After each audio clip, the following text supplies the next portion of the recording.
আপনি ছাড়া আপন আর কেউ নেই দুনিয়াতে। যদি আপন খুঁজতে চান আপনি পাবেন একমাত্র নবী রহমাতুল্লিল আলামিন আর আপনার রব্বুল আলামিন। দুনিয়া আখেরাতে কাছের আপন প্রিয় বললেই এছাড়া আর কেউ নেই দুনিয়াতে। সব স্বার্থের খেলা, সময়ের চাহিদা, প্রয়োজন মাত্র। প্রিয়জন আর প্রয়োজনের মধ্যে আসমান জমিন পার্থক্য। প্রিয়জন আর প্রিয়জনের সংখ্যা তো অনেক কম। সে প্রিয়জন ওই যখন আজরাইল সামনে চলে আসবে, প্রিয়জন আর প্রিয়জন থাকবে না। হাসরের যখন সওয়াবের কথা চলে আসবে, প্রিয়জন আর প্রিয়জন থাকবে না। কারণ মানুষ সবাই দিন শেষে নিজেরটাই ভালো বোঝার চেষ্টা করে, অন্যের মুখে হাসি কেড়ে নিয়ে হলো নিজে হাসার চেষ্টা করে। যতদিন বাঁচবেন তাওয়াক্কুলটা রবের উপর রাখবেন, দিলটা উজাড় করে আপনার আবার নবীকে মহাব্বত করবেন। বেশি বেশি ইস্তেগফার করব, বেশি বেশি দরুদ পড়ব, সাধ্য মোতাবেক সৃষ্টির উপকার করব, নিজে সয়ে যাব, অন্যকে সুখে রাখার চেষ্টা করব। দেখবেন আল্লাহ তাআলা আপনার জীবনকে এমন ভাবে সাজাই দিবে যেটা আপনি কল্পনা করেও পৌঁছাইতে পারবেন না। বলেন সুবহানাল্লাহ। আল্লাহ তাআলা আমাদের সবাইকে নিয়ামত নেওয়ার তৌফিক দান করুন।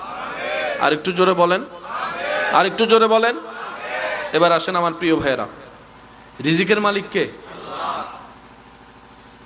আজীবন কথাটা মাথায় রাখবেন। আপনার কল্যাণের সমস্ত রিজিকের দায়িত্ব আপনার আল্লাহ নিয়েছেন। এটার কাউকে দেয় নাই আল্লাহ।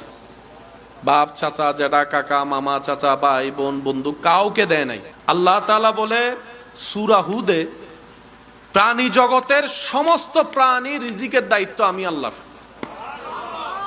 সুবহানাল্লাহর জোরে।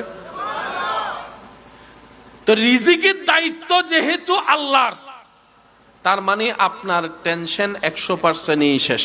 যদি আমরা বুঝতে পারি কথাটা, সত্যিকার মন থেকে যদি সে বিশ্বাস নিয়ে কথাটা উপলব্ধি করতে পারি, আওয়াজ দিয়ে বলুন, আমাদের রিজিকের দায়িত্ব কার?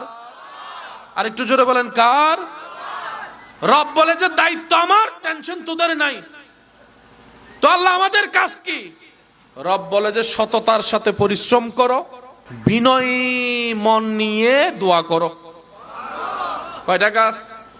একটু জোরে বলেন, কয়টা? সততার সাথে সর্বোচ্চ পরিশ্রম চেষ্টা করো, বিনয়ের সাথে প্রেম নিয়ে আমি রবের উপর বিশ্বাস করে দোয়াটা করো। এই দুইটা জিনিস যে করতে পারবে, ফিদ দুনিয়া হাসনাতাও ওয়া ফিল আখিরাতি হাসানা, রব্বুল আলামিন দুনিয়া আখিরাতের নিয়ামতের বরকত